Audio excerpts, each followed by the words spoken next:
ಇತ್ತ ಬರೋದಲ್ಲ ಹತ್ರ ಹೋಗ್ಬೇಕು ಹಂಗೆ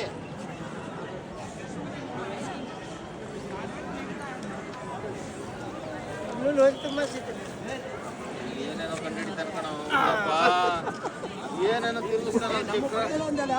ಫೋಟೋಗ್ರಾಫರ್ ಅಮ್ಮ ಅವನು